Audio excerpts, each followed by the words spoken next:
Is it okay to ask someone if they truly are okay because you suspect there could be something more going on?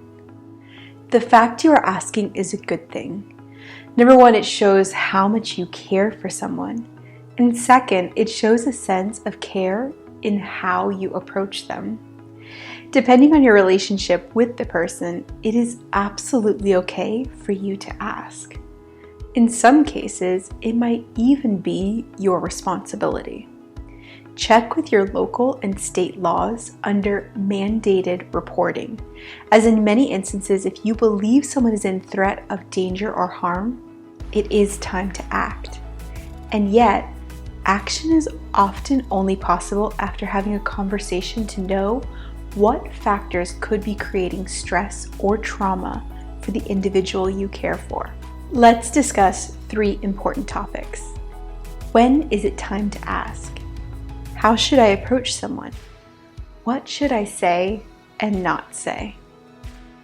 When is it time to ask? Number 1, like I mentioned earlier, if you believe someone is in threat of danger or harm, it is likely time to act. I admit it can become easy to get frozen, unsure of what to do or how to help. It may even feel as if intervening could make things worse. I know because I've been there myself. But there have been a few key factors which have helped me to work through the options and know what is right. My personal number 1, if it feels like it's time to act, it probably is. In truth, it's usually the fear of repercussions that holds me back more than reasoning, which says it is time. Over the years, I've learned to trust my gut and also get advice or guidance if I'm still on the fence. The real number 1, if you are a mandated reporter and you find out that someone within your influence is in danger or threat of harm, either at their hand or somebody else's, it is time to act. Legal requirements do change from state to state, and so I'd encourage you to check with your local laws and follow the stated course of action.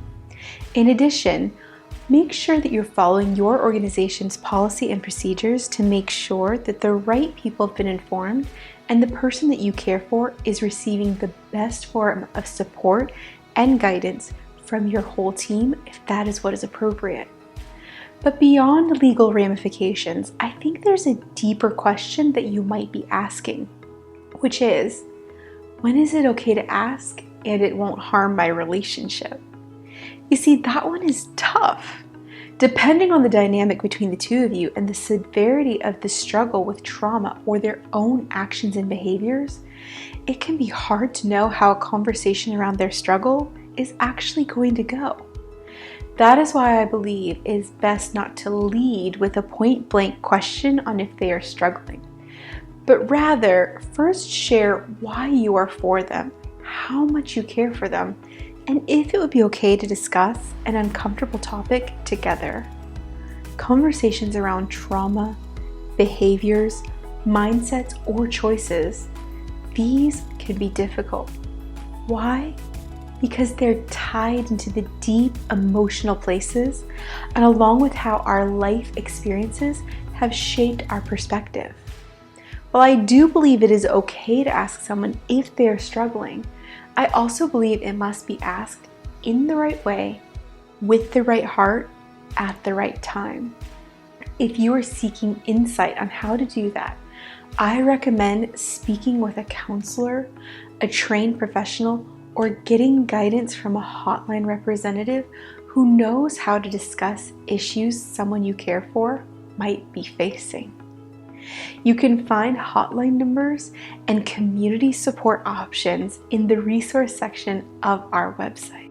We are rooting for you and the fact that you want to be invested in someone's journey towards wholeness.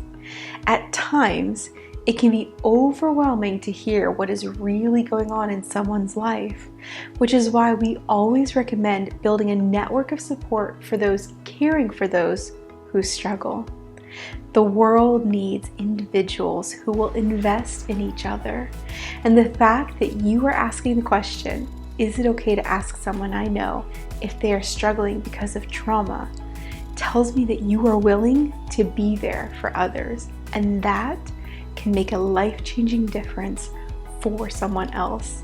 And I'm so proud of you and so glad that you are reaching out in that way. Being there for someone else can make a world of difference.